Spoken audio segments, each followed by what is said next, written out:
হ'ব লাগিব। এই ক্ষেত্ৰত আমাৰ বাগিচা অঞ্চলবোৰৰ ল'ৰা ছোৱালী বেছিয়ে প্ৰায়ভাগ বাহিৰত যেনিবা আপোনাৰ ধৰি লওক অন্ধ্ৰপ্ৰদেশ, তামিলনাডু, বেংগালুৰু বা আমাৰ ওচৰ ৰাজ্য বুলি ক'লে অৰুণাচল, তেনেকুৱা জেগাত বহুত আমাৰ চাহ বাগিচা ল'ৰা ছোৱালীখিনি গৈ পেলাই কিছুমানটো ঘূৰি উভতিও অহা নাই ঘৰলৈ। এনেকুৱা অৱস্থা হৈছে, আমি খবৰ পাইছোঁ, বিচাৰি গৈছোঁ, কিন্তু পোৱাহি নাই।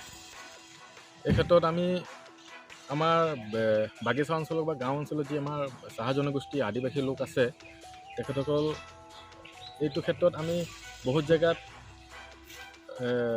এৱাৰনেছ প্ৰগ্ৰেমো পাতি আহিছোঁ, কিন্তু কিছু সংখ্যক মানুহে বুজি পাইছে, কিছু সংখ্যক বুজি নাই পোৱা।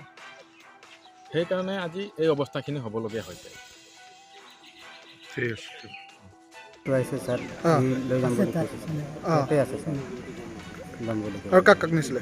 আৰু আছে স্যাৰ বহুত মানুহ ল'ৰা ছোৱালী আছে। অলপ কথাটো জোৰত কওকচোন। আমাৰ তিনটা আছে। হা আমাৰ তিনটা আছে। তিনিটা আছে? দুটা ল'ৰা এটা ছোৱালী আছে। মোৰ এটা ল'ৰা আছে স্যাৰ। ক'ত নিম বুলি কৈছিলে? দিল্লী। কোনে কৈছিলে এইটো? এইটো ভিতৰত পালে। এই ঠিকাদাৰটোৱে কৈছিলে স্যাৰ অঁ দিল্লীত লৈ যাম বুলি কাম কৰাম বুলি আৰু পিছত লৈ আহিম বুলি। আচ্ছা গোটেইখিনি ৰিস্কটো সিয়ে লৈছে।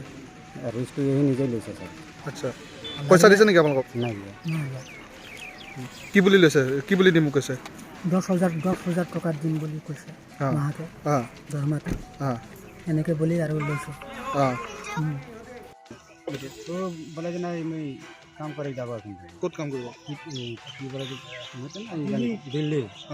मैं बोले दिल्ली में क्या काम करते जाबी दरकार ना कहता कि जाके बोल किसी ठेकेदार लगा और बोले ना लेके ना दिल्ली के सामने घुरिया मैंने घुरिया दिखे ना लेबो बोले ये सामने में रखबो काम कराबो और तब जो 1000 रुपया समझ देबे।